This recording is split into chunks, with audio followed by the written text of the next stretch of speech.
Hi hello అండి అందరికీ. ఈరోజు రెసిపీ వచ్చేసి గులాబ్ జామ్ మిక్స్తో కేక్ ఎలా చేసుకోవాలో చూద్దామండి. ఎప్పుడు గులాబ్ జామ్ పౌడర్తో గులాబ్ జామ్ చేసుకుంటాం కదా, అలా కాకుండా ఇలా కేక్ చేసి చూడండి, చాలా బాగుంటుంది.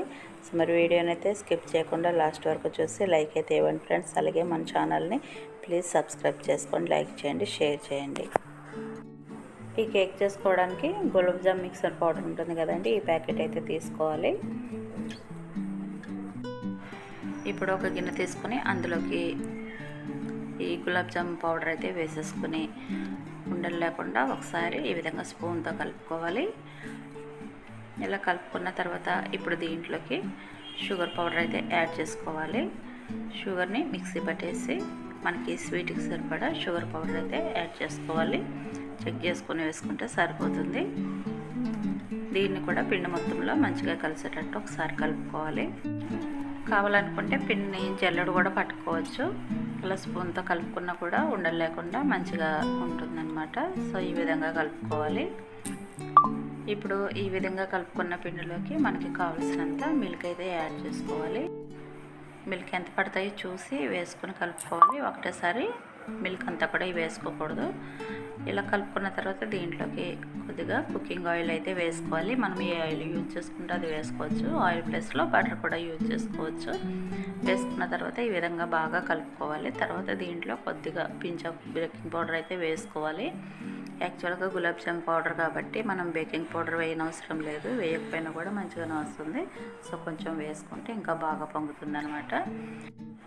ఇప్పుడు మనం కేక్ బేక్ చేసుకునే గిన్నెకి ఈ విధంగా బటర్ రాసుకొని దానిపైన కొంచెం మైదా ఇలా చల్లేసుకుంటే మనకి చక్కగా కోటింగ్ అయిపోతుంది. దాంట్లోకి ఇప్పుడు మనం కలిపి పెట్టుకున్న గులాబ్ జామ్ మిక్చర్ పౌడర్ని అయితే వేసేసుకోవాలి.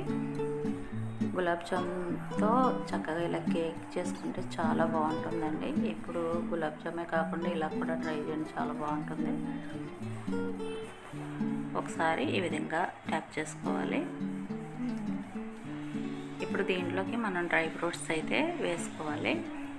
మన ఇష్టము, మనకి ఏ డ్రై ఫ్రూట్స్ నచ్చితే దాంతో దీన్ని డెకరేట్ అయితే చేసుకోవచ్చు. నేను జీడిపప్పు అలాగే పిస్తా పప్పులు అయితే వేసుకున్నాను. ఇంకా దీంట్లోకి నేను చాకో చిప్స్ కూడా యాడ్ చేశానండి. యాక్చువల్గా చాకో చిప్స్ ఏమవుతుందంటే మనం వేసినప్పుడు కేకు కుక్ చేస్తాం కదా, వేడికి కరిగిపోతాయి అన్నమాట. యాక్చువల్గా దీనిపైన అయితే వేసుకోరు, కానీ మా పాప వేయమని అడిగేసరికి సరే అని వేసాను. కానీ అవన్నీ కూడా కరిగిపోయి కేకు మంచి కలర్ఫుల్గా అయ్యిందనమాట.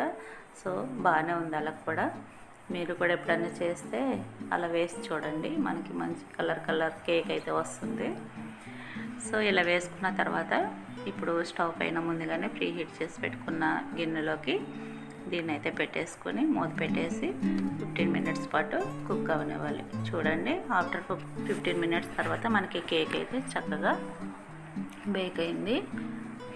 చూడండి, చాక్ అంటుకోవట్లేదు కదా. ఇప్పుడు స్టవ్ ఆఫ్ చేసి ఒక 2 నిమిషాల పాటు దీన్ని వదిలేయాలి, వేడి తగ్గుతుంది. ఇలా కొంచెం వేడి తగ్గిన తర్వాత గిన్నెని తీసుకొని సైడ్స్కి ఒకసారి నైఫ్తో ఈ విధంగా అనుకోవాలి. ఇప్పుడు దీని మీద ఒక ప్లేట్ పెట్టేసి కేక్ని ఉల్టా తిప్పితే మనకి చక్కగా వచ్చేస్తుంది అనమాట. దాంట్లోకి పైన ఒకసారి ఈ విధంగా ట్యాప్ చేస్తే కేక్ ప్లేట్లోకి పడిపోతుంది.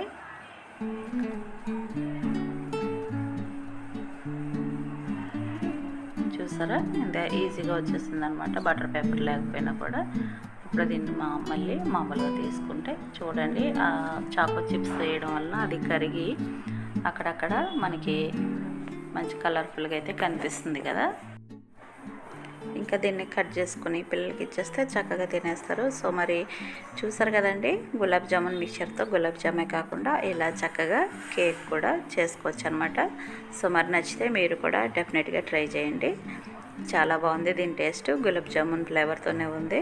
సో మరి వీడియోని అయితే స్కిప్ చేయకుండా లాస్ట్ వరకు చూసి లైక్ ఇవ్వడం అయితే మర్చిపోకండి ఫ్రెండ్స్. అలాగే మన ఛానల్ మొదటిసారి చూస్తుంటే ప్లీజ్ సబ్స్క్రైబ్ చేసుకుని సపోర్ట్ చేయండి. సో మరి మీ సపోర్ట్ అనేది ఇలాగే ఉండాలని కోరుకుంటున్నా. మరొక వీడియోతో మళ్ళీ కలుసుకుందాం. థ్యాంక్ యూ అండి. Thank you for watching.